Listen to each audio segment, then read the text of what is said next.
Good morning વિદ્યાર્થી મિત્રો. આગળના વિડીયોમાં આપણે 9મા પ્રકરણનું સ્વાધ્યાય જોઈ રહ્યા હતા. તો આજે આપણે જ્યાંથી બાકી છે ત્યાંથી શરૂઆત કરીશું. તો દરેક વિદ્યાર્થી મિત્રો ગણિત ગમ્મતની સ્વાધ્યાય પોથી પાના નંબર 168. ચોથો નંબર, ચિત્રના આધારે પ્રશ્નના જવાબ લખો. અહીંયા આપણને ફ્રૂટના ચિત્રો આપ્યા છે. તેના આધારે આપણે નીચેના પ્રશ્નના જવાબ લખવાના છે. જો અહીંયા તમે જોઈ શકો છો, બધા ફળો તમે ઓળખો જ છો. દાડમ, અનાનસ, દ્રાક્ષ, તરબૂચ, સફરજન, કેળા, બરાબર ને? આ બધા ફળો અહીંયા આપણને આપ્યા છે. તો પહેલો પ્રશ્ન, કયું ફળ બધી હરોળમાં છે? જો તમે અહીંયા જોઈને મને કહો કયું ફળ બધી જ હરોળમાં છે. જો દાડમ, તો દાડમ અહીંયા છે, પહેલામાં છે, બીજામાં છે, ત્રીજામાં છે, ચોથામાં નથી, પાંચમામાં બી નથી, છઠ્ઠામાં છે એટલે એ ના આવે. અનાનસ તો બીજી હરોળમાં નથી એટલે એ પણ નહીં આવે. દ્રાક્ષ બીજી હરોળમાં નથી એટલે એ પણ નહીં આવે. તરબૂચ ત્રીજી હરોળમાં નથી એટલે એ પણ નહીં આવે. સફરજન ચોથી ને પાંચમી છઠ્ઠી હરોળમાં નથી એટલે એ પણ નહીં આવે. કેરું, જો તમે જોઈ શકો છો અહીંયા કેરું બધી જ હરોળમાં છે, પહેલી, બીજી, ત્રીજી, ચોથી, પાંચમી ને છઠ્ઠી. એટલે આપણે અહીંયા જવાબમાં શું લખીશું? કેરા. બરાબર, લખ્યું બધાએ કેરા. બીજો પ્રશ્ન છે, કયા કયા ફળો 5 હરોળમાં છે? પાંચે 5 કયા કયા ફળો 5 હરોળોમાં છે? એટલે 5 હરોળમાં અહીંયા 6 હરોળ આપી છે આપણને. તો એવી 5 હરોળોમાં કયા કયા ફળ છે? તો દાડમ છે. જો 1 2 3, આ પહેલી હરોળમાં દાડમ, બીજી, ત્રીજી અને ચોથી હરોળમાં, બરાબર. પાંચમી હરોળમાં દાડમ નથી એટલે આપણે દાડમ લખાય નહીં. ચાલો એના પછી છે આપણે બીજું જોઈએ, દ્રાક્ષ. દ્રાક્ષ 5 હરોળમાં છે. તો અનાનસ જોઈએ. ચાલો અનાનસ 5 હરોળમાં છે. 1 2 3 4 અને 5 એટલે આપણે લખીએ અહીંયા અનાનસ. બીજા પ્રશ્નની અંદર શું આવશે? અનાનસ અને તરબૂચ. અનાનસ અને તરબૂચ એ 5 હરોળમાં જોવા મળે છે. તો તમે જોઈ શકો છો, બરાબર ને? ચાલો આગળ જોઈએ હવે આપણે ત્રીજો પ્રશ્ન. ત્રીજો પ્રશ્ન છે, કયા કયા ફળો 4 હરોળમાં છે? પહેલાં આપણે 5માં જોઈ ગયા. 5માં કોણ કોણ હતું? અનાનસ અને તરબૂચ. હવે 4 હરોળમાં જોઈએ કે 4 હરોળમાં કયું કયું ફળ છે? તો દાડમ, આપણે હમણાં જોઈ ગયા તેમ દાડમ 4 હરોળમાં છે એટલે આપણે પહેલું લખીશું દાડમ. પછી છે દ્રાક્ષ. જો દ્રાક્ષ તમે જો 1 2 3 અને 4 હરોળમાં એટલે આપણે લખીશું દ્રાક્ષ, બરાબર. પછી છે સફરજન 4 હરોળમાં છે. જો 1 2 3 અને 4 એટલે આપણે અહીંયા લખીશું સફરજન. ચાલો 4 હરોળમાં કયું કયું ફળ આવ્યું? તો દાડમ, દ્રાક્ષ અને સફરજન, બરાબર છે. આગળ જોઈએ હવે આપણે ચોથો પ્રશ્ન, કયા કયા ફળો 1 હરોળમાં એકથી વધી વખત છે? એટલે કયું ફળ એક જ હરોળની અંદર 2 વાર છે, બરાબર. એટલે કે એકથી વધુ વાર એટલે કે 2 વાર. તો તમે ઉપર જુઓ, આપણે પહેલી હરોળમાં તો કોઈ નથી, બીજી હરોળમાં પણ કોઈ નથી, ત્રીજીમાં છે. કોણ છે? અનાનસ. એટલે આપણે લખીશું અહીંયા અનાનસ. ચોથા સવાલની અંદર અનાનસ. બીજું કયું ફળ છે જે એક જ હરોળમાં 2 વાર છે? તો કેરી. જુઓ અહીંયા કેરી 2 વાર છે, બરાબર ને? એટલે કેરી. અનાનસ અને કેરી એ એક હરોળમાં એકથી વધુ વખત છે. કયા કયા ફળો છેલ્લી 3 હરોળમાં છે? કયા કયા ફળો છેલ્લી 3 હરોળમાં છે? એટલે છેલ્લી 3 હરોળમાં કયા કયા ફળ છે? તો જો અનાનસ 3માં છે એટલે આપણે અહીંયા પહેલું અનાનસ લખીએ. બીજું છે કેરા. કેરા 3 હરોળમાં છે. પછી છે તરબૂચ. તરબૂચ, બરાબર. લખાઈ ગયા બધાના પ્રશ્નોના જવાબ. આગળ જોઈએ હવે આપણે 5મો નંબર, નીચેના કોષ્ટકના આધારે પ્રશ્નોના જવાબ લખવાના છે. તો આપણને અહીંયા એક કોષ્ટક આપ્યું છે. એ કોષ્ટકનો ઉપયોગ કરીને આપણે નીચેના પ્રશ્નના જવાબ લખવાના છે. ચાલો અહીંયા 2 અઠવાડિયામાં થયેલા આઈસ્ક્રીમના કોનનું વેચાણ દર્શાવેલું છે કે કેટલા કોન વેચાયા છે.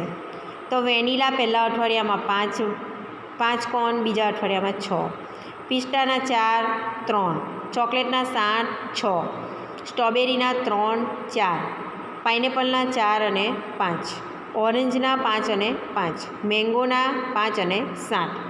તો અહીંયા પ્રશ્ન છે પહેલો કે પહેલા અઠવાડિયામાં આઈસ્ક્રીમનો કયો ફ્લેવર સૌથી વધારે પસંદ પામ્યો છે.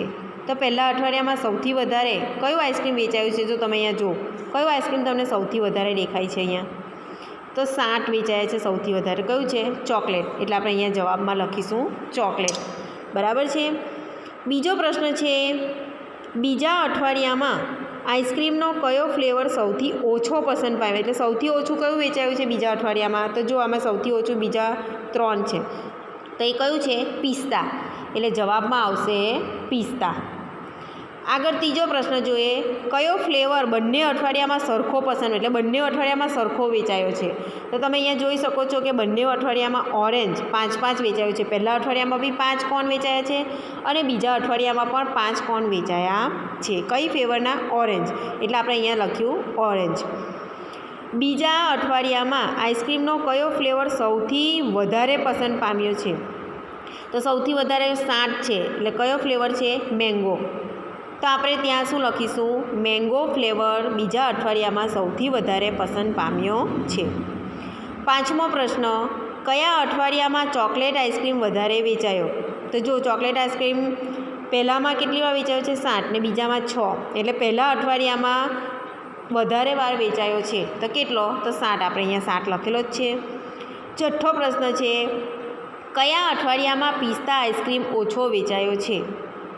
કયા અઠવાડિયામાં પિસ્તા આઈસ્ક્રીમ ઓછો? તો બીજા અઠવાડિયામાં પિસ્તા આઈસ્ક્રીમ ઓછો વેચાયો છે. કેટલો? તો 3 જ. બરાબર છે. સાતમો પ્રશ્ન, બંને અઠવાડિયામાં થઈને ઓરેન્જ અને મેંગોમાંથી કયો આઈસ્ક્રીમ વધુ વેચાયો છે?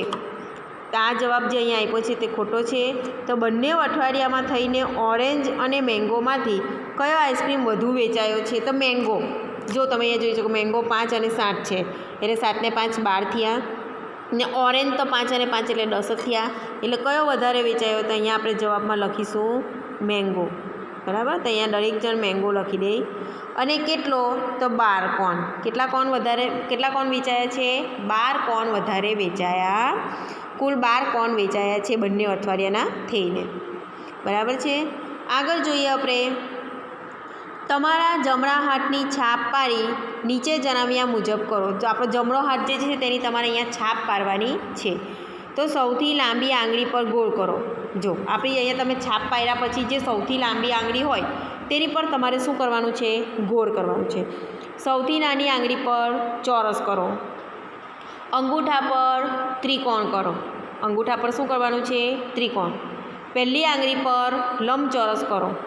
જે આપણી પહેલી આંગળી છે તેની પર તમારે શું કરવાનું છે? લંબચોરસ. અને ત્રીજી આંગળી જે છે તેની પર તમારે શું કરવાનું છે? તો એની પર તમારે ષષ્ઠકોણ પાડવાનું છે. શું પાડવાનું છે? તમારે ષષ્ઠકોણ પાડવાનું છે. બરાબર છે. તો તમારે સૌથી પહેલાં શું કરવાનું? તો તમારે એક પાટ જે તમારું એ છે તેનું તમારે આપણા હાથની છાપ પાડવાની છે. અને હાથના છાપની તેની અંદર તમારે ત્રિકોણ, લંબચોરસ, અહીંયા જે સૂચના આપી છે એ પ્રમાણે તમારે બધા આકારો પાડવાના છે આંગળીઓ પર. બરાબર છે ને? ચાલો પ્રવૃત્તિ કરવાની છે. તો આ પ્રવૃત્તિ તમારે તમારી જાતે કરવાની રહેશે. કયું ફળ સૌથી વધુ પસંદગી પામ્યું છે? બરાબર. અહીંયા શું કરવાનું કે વિદ્યાર્થીઓને પૂછવાનું કે સફરજન કેટલાને ભાવે? જેટલા વિદ્યાર્થીઓને ભાવતી હોય એટલી આપણે અહીંયા લીટી કરવાની છે. 2 ને ભાવતી એટલે 2, 3 ને ભાવતી એટલે 3. જેટલાને જે ફળ વધારે ભાવતું હોય તે ફળની આ રીતે લીટી કરવાની છે. પછી કયું ફળ સૌથી વધારે પસંદગી પામ્યું એ પ્રવૃત્તિ તમારે જાતે કરવાની છે. શિક્ષક વિદ્યાર્થીઓને બોલાવી તેમના મનગમતા રંગો અંગૂઠામાં બોળી પતંગિયાની છાપ પાડવા કહેશે. ત્યારબાદ નીચે આપેલા કોષ્ટકમાં કોણ કયા રંગની કેટલી છાપ પાડી તે રંગની વર્ગીકરણ કરવાનું છે. બરાબર. બધા વિદ્યાર્થીઓને અહીંયા પોતાના રંગની છાપ પાડવાની કહેવાની છે. પછી જોવાનું કયો રંગ સૌથી વધારે આવ્યો? લાલ, લીલો, પીળો, કાળો, સફેદ, વાદળી, જાંબલી, નારંગી. બરાબર ને? એ પ્રવૃત્તિ પણ તમારે તમારી જાતે કરવાની છે. ચાલો કરીએ ગૃહ કાર્ય. આગળ આપણે કરી જ ગયા છીએ, તો આ જે છે તે દરેક વિદ્યાર્થીઓએ તમારે તમારી જાતે કરવાનું રહેશે. આપણે આગળ કરી જ ગયા છે કે એનું કેટલા અક્ષર છે તે આપણે અહીંયા લખવાના છે. કયો અક્ષર સૌથી વધારે આવ્યો છે તે તમારે અહીંયા નીચે લખવાનું રહેશે. આપણે આગળ 2 વાર કરી ગયા છીએ, તો આ જે ચાલો ગૃહ કાર્ય છે તે તમારે તમારી જાતે કરવાનું રહેશે. અહીંયા આપણો આ પાઠ પૂર્ણ થાય છે. હવે નવા પાઠ અને નવા વિડીયો સાથે આપણે ફરી મળીશું.